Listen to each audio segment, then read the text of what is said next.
जय हिंद एवरीवन, मैं साहिल कुमार आप सबका डिफेंस में वेलकम करता हूं। आप सबका एक बहुत बड़ा कंसर्न होता है कि साहिल भैया एफकेट में ना नेगेटिव मार्किंग बहुत ज्यादा हो जाती है। और मैंने अक्सर देखा है आप में से मैक्सिमम एस्पिरेंट ऐसे होंगे जिनका कभी ना कभी नेगेटिव मार्किंग की वजह से पेपर क्लियर नहीं हुआ होगा। किसी के 5 नंबर से, किसी का 6 नंबर से रह ही जाता है। तो इस वीडियो में आपको 3-4 टिप्स के थ्रू मैं सिखाऊंगा कि किस तरीके से आप अपने नेगेटिव मार्किंग को कम कर सकते हो।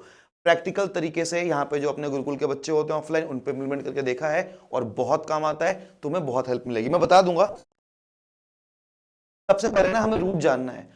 आप नेगेटिव मार्किंग कब करते हैं? जब आप पेपर में अपना टाइम बहुत ज्यादा वेस्ट करने लगते हो। मतलब कि जब एक क्वेश्चन को आप एक बार, दो बार, तीन बार देखोगे ना, बहुत देर तो देखते रहोगे, तो आपको लगने लगता है कि इन चारों में से कोई एक ऑप्शन तो सही है ही है, क्योंकि ये हमारे सबकॉन्शियस माइंड में फीड हो जाता है, या फिर हमें वो क्वेश्चन देखा देखा लगता है। इसलिए अपने माइंड को टाइम के साथ बाउंड करना पड़ेगा। कैसे? अपने आप को देने भी मौका लगाओगे, उसमें एक चीज का ध्यान रखना, जीके के पूरे सेक्शन को सॉल्व करने के लिए इन टोटल आपको केवल 10 मिनट का ही टाइम देना है।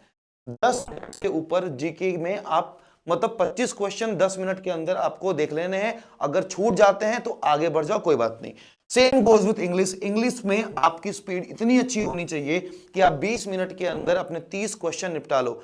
ट्रस्ट में बाबू, 30 क्वेश्चन 20 मिनट में आसानी से हो सकते हैं। जो टाइम लगता है वो केवल कॉम्प्रिहेंशन यानी कि पैसेज को, अनसीन पैसेज को और क्लोज टेक्स्ट को समझने में होता है। अदरवाइज आपके माइंड में चीजें फटाफट फटाफट क्लिक करती हैं। आपको पता है ये साइनो एंड टू एंड वर्ड्स तो आप हवा में उड़ा देते हो, राइट? तो आपको ध्यान रखना है, इंग्लिश के सेक्शन को 20 मिनट ही देने हैं। 20 मिनट के अंदर जितना हो पाए कर लिया, अदरवाइज आगे बढ़ गए।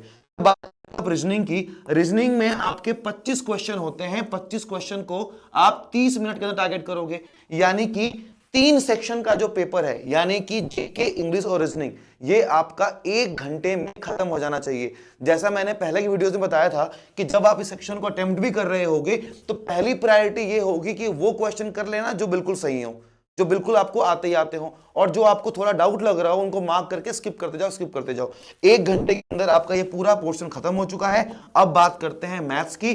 मैथ्स में मैं सच्ची बताऊं, मैथ्स हर पेपर में टाइम टेकिंग होता है। हो सकता है कि आपको मैथ्स आती हो सकता है आपने profit and loss, time and work, number system सब कुछ पढ़ रखा हो, लेकिन कभी कभी स्पीड की वजह से हम रीजनिंग और मैथ्स के सेक्शन में इतना ज्यादा टाइम वेस्ट कर देते हैं कि द मोमेंट इंग्लिश सेक्शन में जाते हैं हमारे पास टाइम कम बचता है, हम क्वेश्चन देख तक नहीं पाते, और हम आते हुए क्वेश्चन यानी कि कॉम्प्रिहेंशन, जो फिल इन द ब्लैंक्स थे, वो भी गलत कर देते हैं। सीधी सी स्ट्रैटेजी है, जब आपके पास 1 घंटा बचेगा और पोर्शन बचेगा केवल मैथ्स का, आप उस टाइम में बिलीव मी ऑप्शंस को पुट करके भी अगर आंसर निकालोगे ना, तब भी कर लोगे। तो जिनके मैथ्स में मार्क्स कम बन रहे हैं भाई, तुम्हारा ऑटोमेटिकली मार्क्स जो है वो बढ़ जाएगा।